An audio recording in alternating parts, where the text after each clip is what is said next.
Essay paper is one thing where your true self will come out. మీ true personality కానీ ఒరిజినాలిటీకి చాలా chance ఉంటుంది మ్యామ్. ఇప్పుడు సపోజ్ గవర్నర్ రోల్ ఇన్ పాలిటీలో రాయమంటే అందరూ 70-80% ఈజ్ సిమిలర్.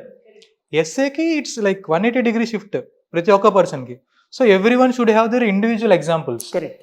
ఒక ఇండివిజువల్ పర్సనాలిటీ, తన ఓన్ మెమరీస్, తన writing style.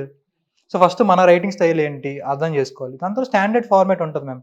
Introduction, body, counter dimension, దాని తర్వాత కంక్లూజన్. సో ఒక స్టాండర్డ్ ఫార్మాట్ ఉంది, బట్ దానిలో కూడా మన ఓన్ టచ్ పెట్టాలి. యూనిక్ ఎగ్జాంపుల్స్ ఇవ్వడం అలాంటివి చేయాలి. అంటే సపోజ్ ఈ 4th attempt లో కూడా మీకు రాకపోయి ఉంటే కంప్లీట్ అయ్యేంత వరకు అటెంప్ట్స్ ఇద్దామని ఫిక్స్ అయ్యారా, లేకపోతే నన్ను దీని తర్వాత ఇక నా వల్ల కాదు, నేను ఆ ప్లాన్ బి ని వర్కౌట్ చేసేసుకుందాం అనుకున్నారా? యాక్చువల్లీ 4th అటెంప్ట్ కన్నా 3rd attempt ma'am. 3rd attempt కనుక నాకు ఇంటర్వ్యూ వచ్చి ఉండకపోతే దెన్ గాన్.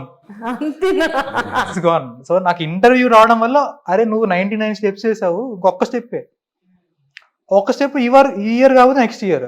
ప్లస్ నాకు అంత కాన్ఫిడెన్స్ ఇచ్చింది మ్యామ్ నేను ఇంటర్వ్యూకి వెళ్ళడం. సో నేనేమంటే మన సివిల్ సర్వీస్ ప్రిపరేషనే మాక్ ఇంటర్వ్యూస్ చూస్తే స్టార్ట్ చేస్తాం కదా మ్యామ్. అవును, మనం వెళ్ళాడు కూర్చున్నట్టే ఫీల్ అవుతుంటారు యాక్చువల్లీ. నేను ఇన్నాళ్ళ తర్వాత మాక్ ఇంటర్వ్యూస్కి వెళ్ళడము, నేను సెలెక్ట్ అయిన వాళ్ళతో ఇంటరాక్ట్ అవ్వడము ఫస్ట్ టైం. సో నాకు అది చాలా కాన్ఫిడెన్స్ బూస్ట్ చేసింది. సో నాకు నేను maybe I did not clear that year, but నేను ఇంటర్వ్యూకి వెళ్ళడం అనేది it's made a great impact.